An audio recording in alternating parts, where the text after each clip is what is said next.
akan melaksanakan pesta demokrasi untuk memilih para pemimpin, capres, cawapres, dan para anggota legislatif. Saya ingin menyoroti secara aturan agama, ya. Jadi tidak intervensi, hanya bicara aturan agama. Islam menempatkan pemimpin sangat urgen,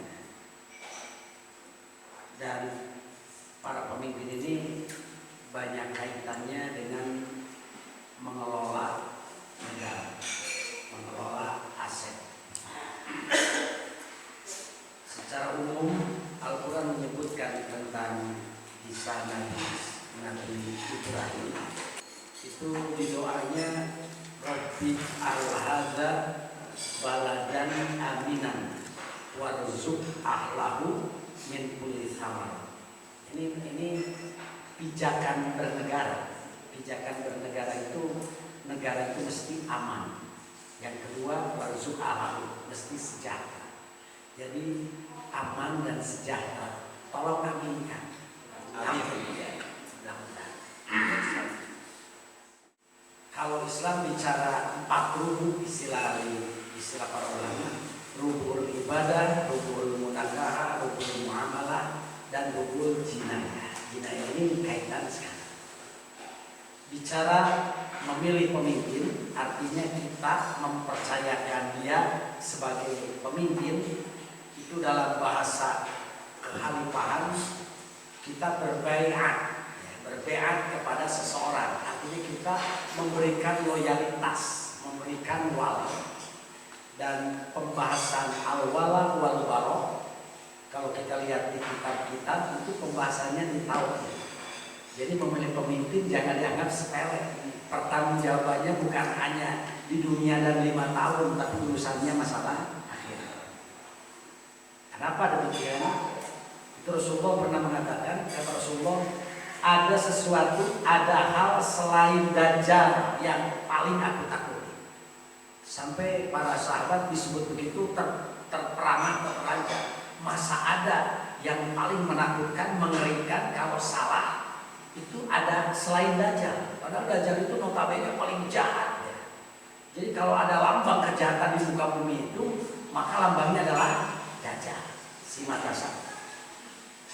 Jadi sahabat kaget, apa ada sesuatu yang lebih ngeri daripada Dajjal? Tidak, kata Rasulullah. Apa itu? Kata Rasulullah mengatakan al-imamul mudillun. Al-imamul mudillun. Para pemimpin yang mudillun, yang yang sesat, yang tidak sesuai aturan, nusakama-kama, itu membahayakan buat rakyat, membahayakan buat aturan, membahayakan buat agama, membahayakan buat keberlangsungan hidup. Makanya Umar bin Khattab teman-teman, kata Umar bin Khattab, la islama illa bil jamaah. Islam yang powerful, Islam yang hebat menjadi dikebiri, ya, menjadi taring-taringnya seolah-olah tumpul. Illa bil jamaah. Jadi kecuali Islam itu dilaksanakan secara berjamaah. Wala jama'ata, kumpulan orang yang begitu setia dan banyak akan sia-sia, tumpul juga. Illa bil imamah, kecuali kalau ada pemimpin. Jadi pemimpin ini tempat apa? Ditempatkan sangat urgen. Makanya hadis riwayat Bukhari, riwayat Muslim mengatakan bahwa sab'atun yudilluhumullah yauma la dilla illa dilluh. Ternyata di hadis, di suatu riwayat itu ditempatkan yang tertinggi adalah al-imamul amil. Jadi ini gak bisa main-main milih pemimpin. Gak bisa karena kaos, karena kedekatan, karena perasaan, gak bisa. Ini masalah akidah, masalahnya panjang, masalah hidup, masalah masa depan negara dan yang lain. Jadi nggak boleh asal-asal. Maka untuk itu adabnya ada beberapa poin. Pertama, bagi kita sebagai rakyat, sebagai pemilih, karena memilih pemimpin itu bagian dari ibadah, maka panduan Islamnya harus dipakai. Pertama, harus dengan niat yang tulus, harus lillah milih pemimpin agar masuk ibadah. Jangan memilih karena kaos, karena sembako, karena apa ibu, karena sarung tenun, karena kain, karena bingkisan, jangan. Karena kedekatan, karena nggak boleh. Tapi lillah, ini mewakili haknya ya. Ini mewakili kemajuan, ini mewakili kebenaran hak enggak.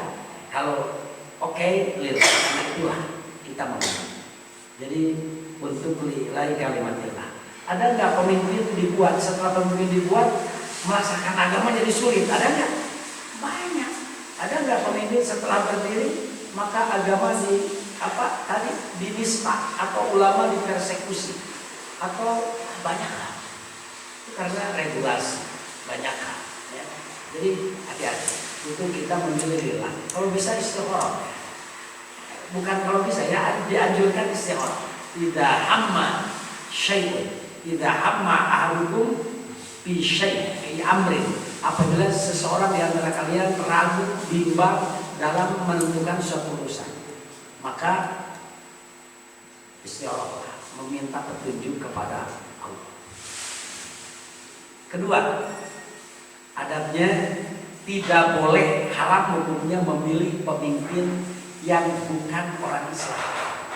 La yattahidil mu'minuna al-kafirina awliya min dunil mu'minin. Ini haram hukumnya. Sekalipun akhirnya karena ramai penafsiran aulia, jadi banyak hal. Asalnya dulunya pemimpin, tiba-tiba berubah teman dekat dan yang lainnya. Itu yang kedua. Jadi memilih pemimpin itu harus notabene orang Islam, orang yang beriman. Kedua, ya. Adab kedua.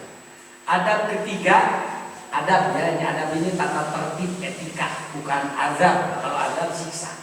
Adab yang ketiga, tidak boleh memilih pemimpin sekalipun muslim dan mukmin tapi dia ahlul maksiat. Boleh. Dia itu banyak uang, pandai tapi ahli maksiat. Gak usah disebutkan maksiat itu, pokoknya melanggar. Mau bos narkoba misalnya ya, ahli judi atau ahli mengumpul germo misalnya, pokoknya ahli maksiat ya, tidak boleh. Sebab nanti cara berpikirnya dan berbagai halnya terpengaruh, sehingga berdampak kepada umat. Berapa itu sudah berapa? Ikhlas lillah, lillahi kalimatillah, mampu mewakili hak pemimpin yang kita pilih. Kedua, tidak boleh non muslim. Ketiga, orang muslim, tidak boleh orang muslim yang ahli maksiat. Keempat, tidak boleh sekalipun orang muslim tapi keberpihakannya cenderung alal batil. Ini stahabal kufro alal iman. Ini Quran semuanya.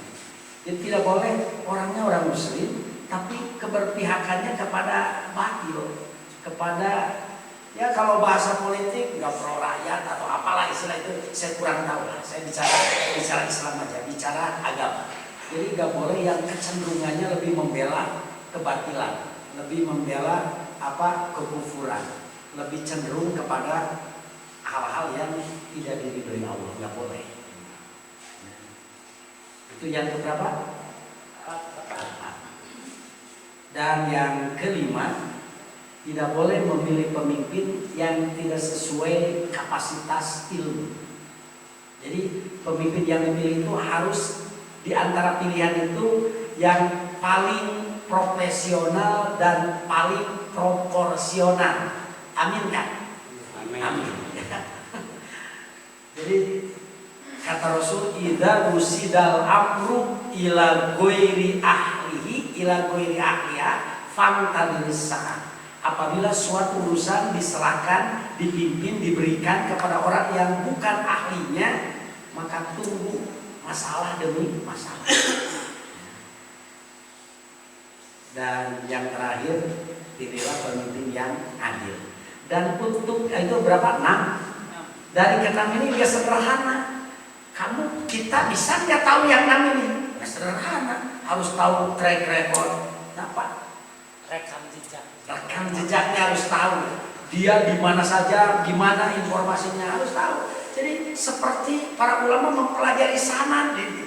Nggak sesederhana itu asio menurut kita tampilan, nggak bisa. Harus ada rekam jejaknya. Mun kira-kira itu becus begitunya bahasa kolot. Makanya ulama menganjurkan satu komando, harus ada yang dipercaya oleh kita. Orang yang bukan karena melihat anu tapi melihat lillah. Begitu ya. Jadi saya adilnya menjelaskan aturan, enggak perlu anu bukan. Ini aturannya begini. Dan cara tidak semudah itu saya aja susah itu untuk membuktikan yang tadi itu. Lillah bisa aja, saya lillah ya. Kemudian yang kedua, dia orang muslim, non muslim. Banyak orang yang ngaku muslim padahal bukan. Atau misalnya dia orang muslim tapi entahlah dia itu siapa. Kalau bahasa hadis majhul, dia tidak dikenal atau orang baik atau orang buruk. Ya, tidak dikenal, jarang yang tahu. Makanya kalau kita tidak tahu, fas'alu ahla dzikri bahasa Al-Quran. Tanya kepada ahli ilmu di bidangnya. Tanya kepada orang yang tahu ini yang mana. Susah ya, susah. Seharusnya itu memberi kesempatan teh ukir bener dari pemimpin. Timemena kene presiden wakil presiden para calon teh, sehingga orang teh cari tahu siapa dia. Kan begitu. Karena sekarang mungkin paling tidak petunjuknya ya partai ini terpercaya, ya kumaha ya, begitulah kira-kira ya. Kalau konkretnya realisasinya yang nanti itu udah mudah. Yang paling mudah adalah nanya sama ahli dzikri. Ahli dzikri itu mewakili kaum muslimin siapa? Ya. Mun meureun imam lain fatwa babarerogan bisa salah. Pak Hidayat kumaha tentang ini fatwanya, Pak Ustaz Abdul Somad, Pak Habib Rizik, misalnya siapa lagi yang dikatakan sebagai narasumber? Pak Agin misalnya. Terus siapa lagi? Abu Janda. Siapa? Abu Janda. Begitu ya. Jadi ini murni ilmu ya. Saya tidak misalnya calegnya anu saya tidak menentukan itu hak anda. Cuma ya ini posisi umum ya, dalam arti hanya mengarahkan inilah kriteria, inilah adab-adab menurut Islam. Mudah-mudahan itmamul ikhtiar, menyempurnakan ikhtiar dan para pemimpin terus ditentukan ku Allah. Betul nggak? Ini dalilnya nih. Qulillahumma malikal mulki tu'til mulka man tasha wa tanzi'ul mulka mimman tasha wa tu'izzu man tasha wa tudhillu man tasha biyadikal khair. Terus innaka ala kulli syai'in qadir. Jadi ada di Allah. Cuma kata Allah, kamu sebagai hambaku ikhtiar. Ikhtiar aja, kita hanya ikhtiar. Kalau sudah ikhtiar, ya kita sudah berjuang. Kamu dan kamu itu urusannya ada di tangan Allah. Allah yang menetapkan kekuasaan, Allah yang mencabut kekuasaan dari seseorang, Allah yang memenangkan, Allah yang mengalahkan, Allah yang memenangkan, Allah yang menghinakan, Allah yang mengangkat, Allah yang melindungi. Allah kekuasaan Allah. Qulillahumma ya Allah malikal mulki. Engkau lah hakikat pemilik kerajaan, pemilik kekuasaan. Tu'til mulka. Engkau lah yang memberikan kekuasaan liman tasya kepada orang yang digandaki. Wa tanzi'u dan mencabut kekuasaan dari orang yang digandaki. Wa tu'izzu man tasya. Allah menggagahkan, memuliakan orang yang dia kehendaki. Wa tudhillu man tasya dan Allah merendahkan, mengalahkan orang yang dia kehendaki. Innaka sesungguhnya engkau ala kulli syai'in qadir, tak terbatas qadir ya. Oleh itu tidak bisa dipengaruhi oleh siapa. Qadir kuasa, hanya ada dalam kuasa. Begitu ya. Jadi enggak usah ribut kalah, enggak usah ribut menang. Yang penting kita mau mengikhtiar. Kita udah mengikhtiarkan ingin yang terbaik untuk semua bukan untuk diri sendiri, untuk bangsa dan negara. Cukup ya, singkat kan? Itu hari tanggal 14 seperti itu.